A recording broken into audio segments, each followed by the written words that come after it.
Hi, I'm Jenny. How many Instagram followers do you have? I have almost 500,000. People text me so often to ask me out that I stopped responding. But not long ago, I got an interesting message. Just imagine, I was invited to participate in the intellectual YouTube show of the New York blogger Alex, who had over 1 million subscribers. I was very happy. It was a good chance to promote myself and get even more subscribers.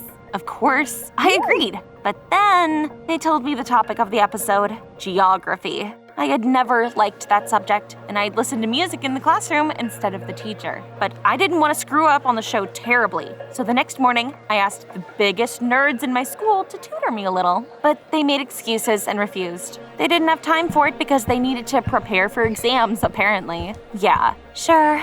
Those geeks just envied my beauty and popularity. I didn't want to fight with them, but I couldn't help but say, "You just envy me, Pimplies." My classmates got angry at that and boycotted me.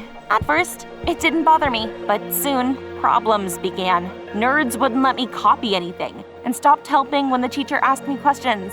It was, of course, unpleasant, but I decided I would manage without them. I watched the previous episodes of the show during all the classes, and I wrote out the questions that the presenter asked. However, they'd never asked the same question twice, and they were really unlikely to start now. So I gave up on that useless idea, came back home, and started Googling interesting geography facts. But there was too much information, and the facts were different on different websites. I finally got confused, and I just closed my laptop. It became obvious I definitely would not be able to do it on my own. So the next day, I came up to the geography teacher and I asked him to tutor me. But he politely refused, saying that he was tutoring other kids already. After the teacher had walked out, I swept the books off the table and I burst into tears. My last plan had fell through. I had no one else I could ask. But then, I heard someone's footsteps outside the door. I was very happy. The teacher must have felt sorry for me and decided to help anyway. But instead of him, the school janitor walked into the classroom. Mr. Torres said that he had heard our conversation and could help me. I laughed. What could a janitor know about science? But Mr. Torres said, 90% of the world's population lives in the southern hemisphere, and there are 6 billion people on our planet overall. My mouth dropped open in surprise. Well, I hadn't expected that. I was convinced by his clever phrases, and I agreed to learn from him. There were no other people willing to help me anyway. Mr. Torres and I started staying in class after school. He told me about oceans, continents, and people, and in return, I helped him with cleaning. I was so proud of myself. After all, I'd found a teacher, and I hadn't even had to beg my classmates for help.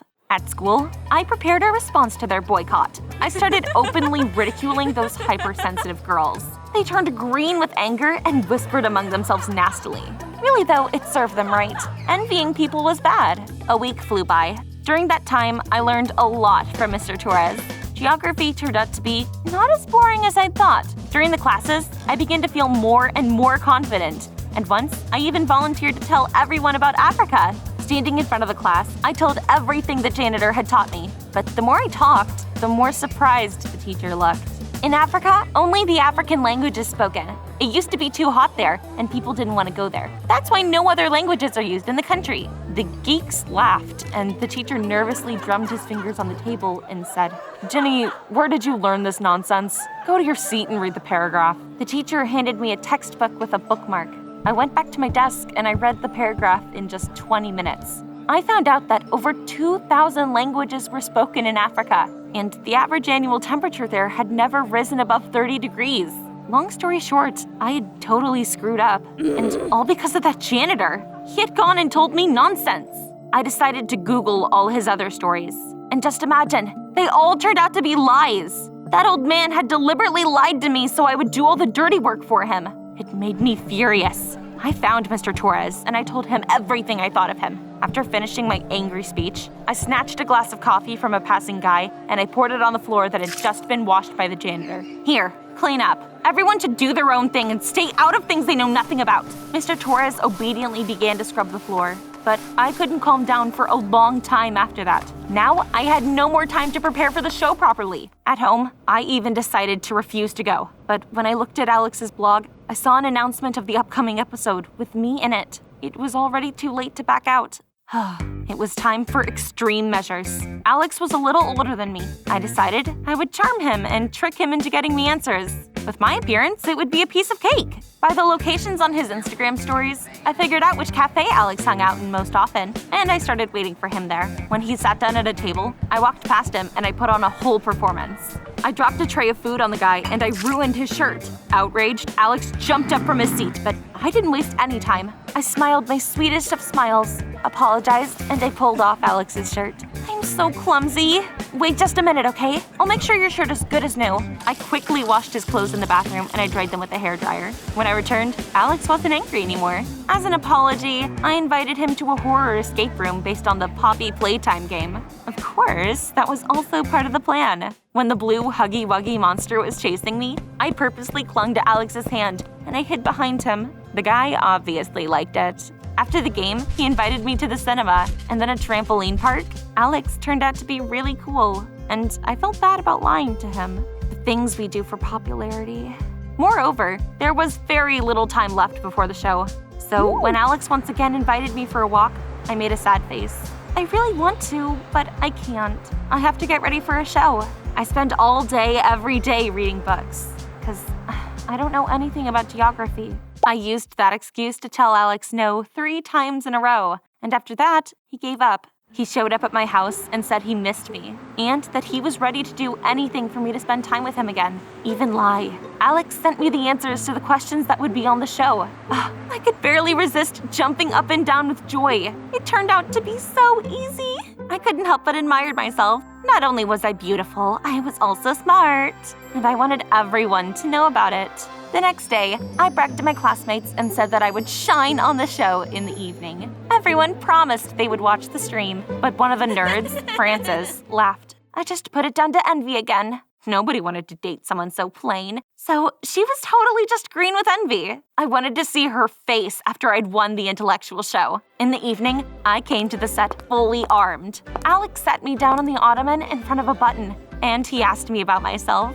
I started praising myself on camera, and at the end, I added, using this opportunity, I also want to say hello to my classmate, the bookworm Frances. But Alex said that I could say hello to her in person. Frances came into the studio and sat down on the ottoman opposite me. I definitely did not expect to turn like that.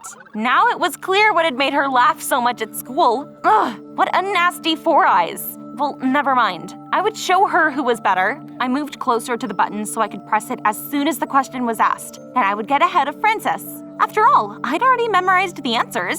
But Alex suddenly started reading out something completely different than what he'd given me. My heart was pounding like a jackhammer. Frances gave the correct answer, and on it went. Frances's button lit up faster than I could even think. The audience in the studio laughed and whispered amongst themselves, and my classmate was smiling maliciously. Have you guessed how it ended?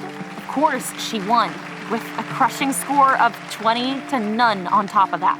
It was a complete disaster. In the final, the lucky winner asked for permission to say a few words. I was sure she would want to humiliate me somehow, but Frances surprised me. I want to say hello to my grandfather, Mr. Torres. He's working as a janitor at my school now, but he used to be an awesome traveler. Grandfather? So that was it. That old man had been lying to me on purpose to eliminate his granddaughter's competitor. I rushed out of the studio and I hid in the bathroom. It was so frustrating, I was on the verge of tears. Why was life unfair? I decided I would comment something bad about Mr. Torres, so everyone would know what nasty things that oh-so-wonderful traveler was capable of. I came across a video about him on the internet. I got curious and I clicked.